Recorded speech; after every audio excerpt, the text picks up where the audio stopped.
We are back on Inside Politics. Our guest today, Democratic analyst Larry Woods, Republican Bill Phillips.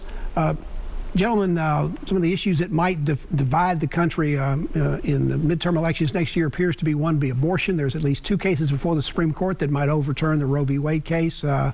If that happens, how's it going to react at the polls? Bill, will this be a celebration and therefore voters will come out and vote in favor of the Republicans because they've been pushing to overturn Roe v. Wade? Or, Larry, will you see the Democrats turn out in opposition to this, and sometimes voting in opposition means more people turn out than vote in favor of something? Bill, you first. Well, yeah, this issue has been around since I've been hanging around politics. And when it gets down to election day, it seldom had a big impact. There are some people who vote because of that issue and their feelings about it. But when it gets down to it, voters go and they vote for the candidates, and they support the candidate that they feel will best serve what their interests are. Larry, what are your thoughts? I think the divided Supreme Court, 6 conservatives, 3 liberals, is going to make a Roe versus Wade ruling. I would predict that people who are pro-choice, the 55% of America that's pro-choice, are going to be very unhappy with the ruling. And therefore, I think it's going to generate a large increase in turnout of Democratic voters in the 2022 election, because that ruling will probably come in the spring of 2022. I think a ruling by the Supreme Court on Roe versus Wade could lead to President Biden keeping a majority in both chambers of the Congress. There are elections this year. In fact, Virginia has a governor's race coming up. It'll be on the ballot next Tuesday, November the 2nd. In recent years, Democrats have done well there. In fact, last year, Joe Biden carried that state by 10 votes. Bill, is it your feeling that perhaps the Republicans will make because of what's going on in Washington with President Biden, that they've got a chance to erase that 10-point difference and elect a Republican next Tuesday? Well, Virginia, you've got 2 states that are voting within 1 state, and Northern Virginia, which tends to be more Democrat, and then the remaining of the state, which is very traditional conservative and goes back and forth in its support.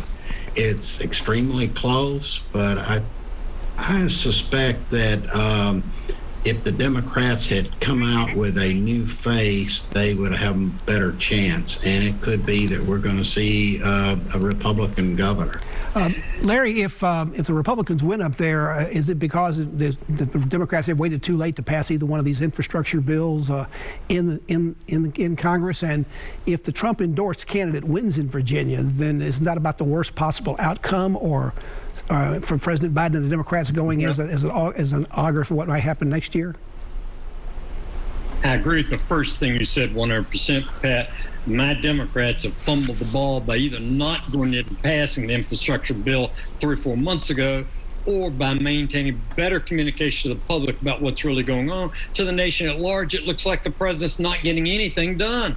We insiders know how hard both sides have worked on this, but to the public at large, it just looks like, it's just typical politics. We elect them, send them up here with a big salary, and they don't do anything. So I think you're right, Pat. It does. My Democrats are hurting over that. I hope Bill's wrong about who's going to win the Virginia election. But frankly, 2 weeks from now, after the election in Virginia, nobody except people in Virginia are going to know or care. We're all going to move on to whatever the next contested election is. Bill, the window for action for the Democrats could be as late, it could end as quickly as if a Democratic senator has to leave office for some reason, and it's in a Republican state where the Republican governor will pick the new person to do that.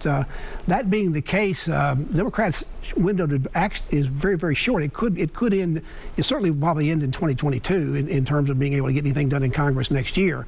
But it could end even earlier than that if something happened in the Senate that changed the makeup of the roster of the senators.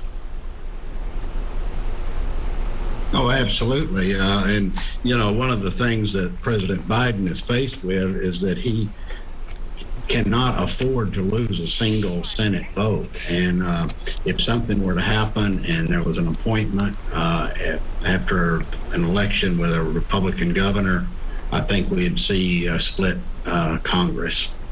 Bill Phillips and before Larry Woods. sundown. Probably. Bill Phillips and Larry Woods, thank you so much for being with us. I'm sure we'll have you back as politics continue to evolve in the rest of 2021 and into 2022.